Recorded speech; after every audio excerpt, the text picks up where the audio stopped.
साहित्य मनुष्य के लिए कितना आवश्यक है, यह साहित्य पढ़ने के बाद ही हम समझते हैं। साहित्य पशु से अलग करता है क्योंकि मनुष्य में सबके हित को साधने की सार्थकता क्षमता होती है। सबके हित को साधना साहित्य होता है। और जैसा कि आप देख रहे हैं, यहाँ उपस्थित सभी महानुभावों में साहित्य साधना के तपस्वी मौजूद हैं। दोस्तों, मैं एक बार फिर आपके सामने मौजूद हूँ। राम शर्मा कापरेन, लेखक, साहित्यकार और अभिनेता। एक विशेष मंगल बेला में हम यहाँ उपस्थित हैं। कोटा और हड़ौती की महनीय साहित्य शख्सियतों के बीच में आज हमारे सामने हैं श्रीमान राजेंद्र राव साहब। जी हाँ, परिचय का मोहताज ये नाम बिल्कुल कभी नहीं रहा है, क्योंकि जब बात गद्य की आती है, रामचंद्र शुक्ल कहते हैं कि गद्य का बिना नाम निकषम। गद्य कवि के लिए एक कसौटी होती है। उस कसौटी में आख्यायिका, कहानी, कथा बहुत महत्वपूर्ण विधा मानी जाती है। हमारे हिंदी साहित्य में जब गल्प लिखे जाते थे, तब आख्याओं का दौर शुरू हुआ और ये कहानियां जीवन के मूल मंत्र के रूप में सामने आती है। तो आइए बिना किसी विलंब के स्वागत करते हैं हमारे आज के मुख्य अतिथि और हमारे आज के मुख्य शख्सियत श्रीमान राजेंद्र राव साहब से। बहुत बहुत स्वागत करता हूं सर मैं आपका। धन्यवाद जी। मैं जब आपका साहित्य पढ़ता हूं, तब पहली ही बात मेरे जहन में उठती है कि कथा क्या व्यक्ति के लिए उतनी आवश्यक है जितनी आपने महत्वपूर्ण बना दी है? देखिए, हर एक चीज का अपना महत्व होता है जी। और महत्व को बनाया नहीं जाता, महत्व को हासिल किया जाता है, प्राप्त किया जाता है। अब ये इस पर निर्भर करता है कि कथा आपके मन को कितना भाती है। आपका मन करता है हम इस कथा को सुनते चले जाएं, या उस कथा को सुनते हुए आप उबने लगे, नींद आ जाए, तो ये कथा पे निर्भर है। आपकी कहानियां जब बार बार पढ़ने योग्य हम मानकर पढ़ते हैं, तब एक थोड़ी सी टीस अवश्य उठती है। वो टीस मैं आपके सामने रखूं पाठक के तौर पर। आपने रिश्तों के ताने बाने को बहुत अलग तरीके से बुना है। क्या यह आत्मचेतना का विषय रहा है, या आपने जानबूझकर ऐसा किया है? रिश्तों का ताना बाना अलग ही तरीके से बुना है, इसके पीछे क्या कहानी है? देखिए, इसको थोड़ा दूर रख सकते हैं और थोड़ा करिए। देखिए, हर रिश्ता एक कहानी होता है और ये मनुष्य की स्वाभाविक प्रवृत्ति है कि वो अपने रिश्तों को खूबसूरती देना चाहता है। कोई भी ऐसा नहीं चाहता कि ऐसा रिश्ता हो जिसमें एक स्मरण करते ही सौंदर्य बोध ना होता हो। मगर दुर्भाग्य से सारे रिश्ते, ज़्यादातर रिश्ते ऐसे होते हैं जो आज इस मानक पे खरे नहीं बैठते। जी।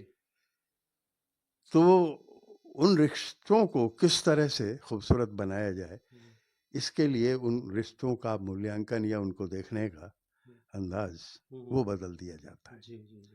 तो साहित्य में इस तरह की बहुत सी प्रक्रियाएं होती हैं जिसमें हम जहाँ सौंदर्य नहीं भी होता है वहाँ, क्योंकि ये सौंदर्य कभी शून्य नहीं होता। कोई भी प्रकृति और ये ईश्वर जिस सृष्टि के अंदर कोई भी ऐसा एक कण भी ऐसा नहीं है जो सौंदर्य से शून्य हो, मगर वो अदृश्य है, भाव एब्स्ट्रैक्ट है, भाववाचक है। तो वो कल्पना की पकड़ में आता है। तो ये एक बड़ी लंबी प्रक्रिया है। सृजन प्रक्रिया में आप जाएंगे तो हम लोग 2 घंटे इसी पे बात करते हैं। निश्चित रूप से आपकी सृजन प्रक्रिया कण से मण बनाने की है। सूक्ष्म से स्थूल और स्थूल की सूक्ष्म सी यात्रा सी आपकी कहानियों में मैंने देखी है। लेकिन ऐसा क्या है कि एक कथाकार कोयले को राख बनाना चाहता है? कथाकार कुछ नहीं बनाता जी। लोग चीजें पहले से ही बनी हुई होती हैं, तो उनको देख के वो अपने अंदाज से प्रस्तुत करता है जी। मैं आपको एक उदाहरण देता हूँ। कल मैं कोटा में घूमने निकला जी और यहाँ के एक बहुत ही जानकार व्यक्ति से, मेरे साथ कुछ यंगस्टर्स थे, युवा थे, जी उन्होंने कोटा नहीं देखा था, हम्म तो उन्होंने कहा कि हमने बहुत सुना है कि कोटा की कचौरी बहुत मशहूर है जी और समय ज़्यादा नहीं है, तो हम लोगों ने गूगल पर सर्च किया है कि यहाँ की सबसे बेहतरीन कचौरी कहाँ बनती है। तो गूगल ने बहुत लंबी एक सूची उनको दे दी, फिर वो लोकेशन के हिसाब से भी सजेस्ट किया। मैंने कहा यार ये गूगल ठीक है, हम विशेषज्ञ की राय लेते हैं, तो ओम नागर को मैंने फ़ोन किया जी तो उसने मुझे दो बताए कि सर जहाँ आपका लोकेशन है, एक रतलाम सेव भंडार है और एक सुआलाल है। तो सुआलाल नाम मुझे आकर्षक लगा। देखिए कथाकारों की एक अपनी प्रवृत्ति होती है, रतलाम नमकीन भंडार के मुकाबले सुआलाल बहुत आकर्षक नाम है। नाम आकर्षक लगा। हाँ, तो सुआ तो एनी हाउ जब हम वहाँ पहुँचे तो वो देखा कि वो कल्पनातीत था। वहाँ पे मतलब छोटी सी दुकान है, बन रही है और लोग लाइन लगाए खड़े हैं और मतलब जो कैश जो आदमी वो कोई काउंटर वाउंटर नहीं है, एक कनस्तर में वो रुपए डालता जा रहा है। सुवालाल का कनस्तर कितना सब। तो अब आपने इतना देख लिया, ठीक है, और उसके बाद हम लौट आए, कचौरियाँ खा ली, वहाँ पे वापस आ गए। अब ये है रॉ मटेरियल। अब आप इसका किस तरह से इस्तेमाल करते हैं और करते हैं कि नहीं करते हैं। ज़्यादातर लोग उसको देखते हैं, कचौरी खाई चले गए, उसके बाद फिर धीरे धीरे स्मृति से ओझल हो जाता है। फिर कहीं कचौरी आती है तब याद आ जाएगा। सुआलाल नाम के व्यक्ति बहुत आपको मिलेंगे नहीं, तो उसकी याद तो आने से रही। मगर अगर मैं कहानी एक लिखूंगा और उसमें मैं सुआलाल जी को ले आऊँगा या उस कचौरी को ले आऊँगा, ये है, तो मेरे रहने या ना रहने पे भी वो कहानी रहेगी। कहानी को पढ़ने वाले रहेंगे, सुआलाल जी रहेंगे, कचौरी रहेगी। अब मुश्किल क्या होता है, मैं आपको बताऊं कि हम दुकान का वर्णन कर सकते हैं, सब कुछ वहाँ क्या हो रहा था, लोग क्या बात कर रहे थे, कचौरी का स्वाद कैसा था और किस तरह से अलग था, वो आप कैसे बताएंगे। ठीक बात, अनुभूति का विषय है। नहीं, अनुभूति तो हो गई जी, अभिव्यक्ति कैसे होनी। ठीक बात। अगर कोई आप पूछता है कि साहब क्या है इसमें, तो फिर आपको सामने तो कदम कदम पे ये चुनौती होती है कि हम जिस विषय को ले रहे हैं, पाठक को ये लगना चाहिए कि मैं खुद होया है वहाँ। राजेंद्र राव मुझे ले गए वहाँ पे सुआलाल के यहाँ, और मैंने तो यहाँ तक देखा कि वो किस तेल में बना रहा है, उसके बगल में ही वो बनाते रहते हैं। तो हाँ, मयूर ब्रांड मूंगफली के तेल में ISI वाले में बनाता है और वो नकली नहीं है, और ये है। तो बहुत सारा ताना बाना बुना जा सकता है। बिल्कुल। तो मेरे ख्याल से अब इतना पर्याप्त है आपके लिए समझने। निश्चित रूप से बिल्कुल। किसी भी कहानी को रचने से पहले कहानी के तत्वों को इकट्ठा किया जाता है। सुआलाल की दुकान भी अपने आप में कहानी के तत्व हो सकते हैं। इन तत्वों को कथाकार किस प्रकार से समग्रित करके एक कलम के अग्र हिस्से के माध्यम से जब रचता है तो एक नई दुनिया सामने खड़ी होती है। इनका कहना है कि पाठक अगर ये समझ ले पढ़ते पढ़ते कि यार कचौरी का स्वाद क्या गजब रहा होगा, तब जाके कथाकार सफल होता है। मैं आपसे एक सवाल और पूछने के लिए लालायित हो रहा हूं। आपके समग्र साहित्य में ऐसी कौन सी पुस्तक है, हालांकि बिल्कुल एक पिता से पूछना हो गया कि कौन सा बेटा अच्छा लगता है, वैसा ही सवाल है कि ऐसी कौन सी पुस्तक जिसको आजकल और जो भी होगा वो पिछले के आधार पे थोड़ी होता है। सही है। तो इतना परिवर्तनशील ये है समाज, लोकल। इस कोटा को मैं आज रुक के ठहर के 55 साल बाद देख रहा हूँ जी। और 55 साल में कोटा कितना बदल गया है, क्योंकि एक व्यक्ति जो 55 साल बाद वहाँ आएगा और जो वहाँ पहले रहता रहा है, उसको वो परिवर्तन एक झटके की तरह लगेगा, वो हुआ होगा। तो मेरे कहने का मतलब ये इतनी परिवर्तनशील स्थिति है कि अगले जन्म में ये सब कुछ कितना बदल चुका होगा और हम क्या लिखेंगे क्या नहीं लिखेंगे।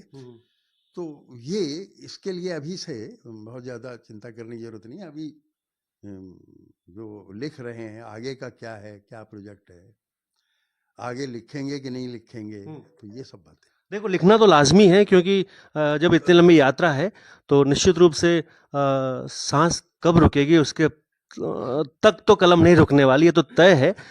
इस अनवरत यात्रा में मेरा पूछने का ये उद्देश्य था कि कोई पुस्तक ऐसी है जो जब भी खाली है तो उठा के देख ले अलमारी में से, ऐसी कौन सी पुस्तक आपके सबसे ज्यादा आपके प्रिय है, ये उद्देश्य था मेरा पूछने का। अपनी पुस्तकों में अपनी पुस्तकों मैं कभी नहीं देखता जी, लिखने के बाद दोबारा नहीं देखते हैं? नहीं, लिखने के बाद तो वो बहुत कुछ होता है, हाँ, फिर वो वो उसके बाद जाती है, प्रकाशित होती है, फिर वो पुस्तक के रूप में जी, संकलन में आती है, फिर हम्म, तो वो तो देखना होता है। ठीक बात है। मगर इसका ये होता है कि जब आप यात्रा कर रहे हैं तो जो पीछे स्टेशन छूटते जाते हैं, हाँ, उनको इस तरह से होता है। अच्छी स्मृतियों के तौर पर तो रखा जाता है ना। नहीं तो हम्म, स्मृति अलग चीज है, जी, पुस्तक को निकाल के देखना वो अलग चीज है। ठीक बात है।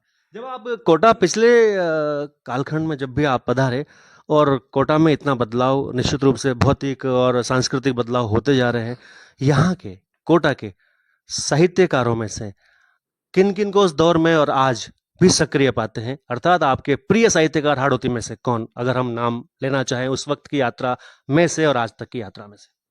देखिए, 55 साल पहले जब मैं यहाँ था जी, तो मैं खुद साहित्य की दुनिया में नहीं आया था, जी, और यहाँ पे साहित्यकार जाहिर है कि यहाँ पे कौन साहित्यकार थे, ये बहुत उर्वर भूमि नहीं रही है उसके लिए। जी, जी, मगर जी, जी, अब ऐसी स्थिति आई है, और इसके पीछे जितेंद्र निर्मोही जी जैसे लोगों का काम जी, है। उन्होंने बिल्कुल। बहुत कड़ी मेहनत की है, और जिस तरह से यहाँ पे दो दो पीढ़ियां तैयार की हैं, वो अद्भुत है। 55 साल का सबसे बड़ा परिवर्तन मुझे यही नजर आया। बस यही पूछने का और मेरा उद्देश्य इसीलिए था। मैं इनसे मिलने आया था कि किस तरह से इन्होंने ये किया। पहले तो यहाँ कुछ भी नहीं था, 60 के दशक पिछले साल नाम के लिए नहीं था, और राजस्थानी या हाड़ौती वाली क्षेत्रीय भाषा की तो कोई अलग पहचान नहीं थी, राजस्थानी से थी, राजस्थानी के बीसियों डायलेक्ट है। तो इन्होंने जो काम किया है वो मैं उसको समझने आया था, तो वो मगर ये सब होने लगा बीच में, तो वो छूट गया। जी, वो सब भी होगा, लेकिन पहले आप जैसे महाकाव्य वाले जीवन वाले शख्सियत का कुछ भी अंश अगर हम जाने तो निश्चित रूप से हमारे लिए सौभाग्य का विषय होगा। आप जैसी शख्सियतों को मिलना और उनके साथ 2 मिनट बात करना भी हम सब के लिए ये फलदायक होता है। तो मेरा अंतिम सवाल ये है कि अब आगे क्या योजना है साहित्य में? और कोई भी विधा है जो आपको स्पर्श करती है, जिसकी तरफ आप बढ़ना चाहते हैं? देखिए, आपने कहा ना, मैं काव्य में मेरी गति नहीं है, गद्य की विधाओं में मैंने काम किया है। कहानियों पे तो ज्यादातर काम हुआ ही है, कथा पे, मगर कथेतर भी काम मैंने किया। हिंदी में रिपोर्टाज मैंने लिखे हैं, यात्रा वृतांत लिखे हैं, तो ये हुआ है। और हाँ, क्या प्रश्न था आपका? भविष्य में अब आगे क्या योजना है, और कथेतर में किस तरीके से आप और बढ़ना चाह रहे हैं? हाँ, अभी तो ये योजना है कि शाम की गाड़ी से वापस जाना है और उसके बाद वहाँ जाके मैं एक बड़े समाचार पत्र का साहित्य संपादक हूँ। जी, जी, जी, तो वहाँ पे जो काम, जिस काम के लिए पेंडिंग है, मुझे लौट के जाना पड़ रहा है, उसको नाम जाके भी बताते चले अखबार का। दैनिक जागरण। दैनिक जागरण। हाँ, तो वहाँ जाके पहले वो देखना है। तो अभी तो दिमाग में यही है।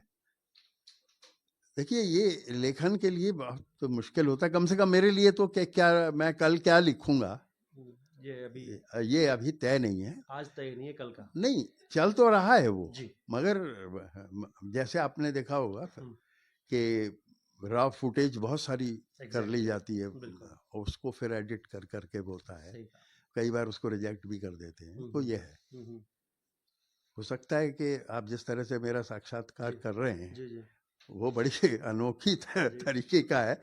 मैं इसी पे कल कुछ लिखूं। अंतिम अंतिम अंतिम आए थे हरिभजन को, होटल लगे कपास तो प्रभु ये स्थिति है। और हम जैसे नव उदित नव कलमकारों के लिए अंतिम आशीर्वाद और मार्गदर्शन। देखिए, कुछ ना कुछ जी नया करने की सोचिए हमेशा, और जिस काम के लिए लोग मना कर रहे हो आपको, उसको जरूर करिए, तभी आपके लिए कुछ संभावना बन सकती है, सही कह रहे हो। वरना तो आप फिर वो वहीं रह जाएंगे। बिल्कुल। तो दोस्तों, ये थे हमारे साथ में महान शख्सियत, एक बड़े साहित्य के बड़े पद पर अवस्थित श्रीमान राजेंद्र राव साहब। ये साक्षात्कार हमने मदर टेरेसा स्कूल में श्रीमान योगेंद्र शर्मा साहब है, वो भी सामने आने चाहिए, और जो है उनके मार्गदर्शन को भी नई पीढ़ी को पाते रहना चाहिए, मिलता रहना चाहिए। ये थे आज इस साक्षात्कार में श्रीमान राजेंद्र राव साहब। बहुत बहुत धन्यवाद।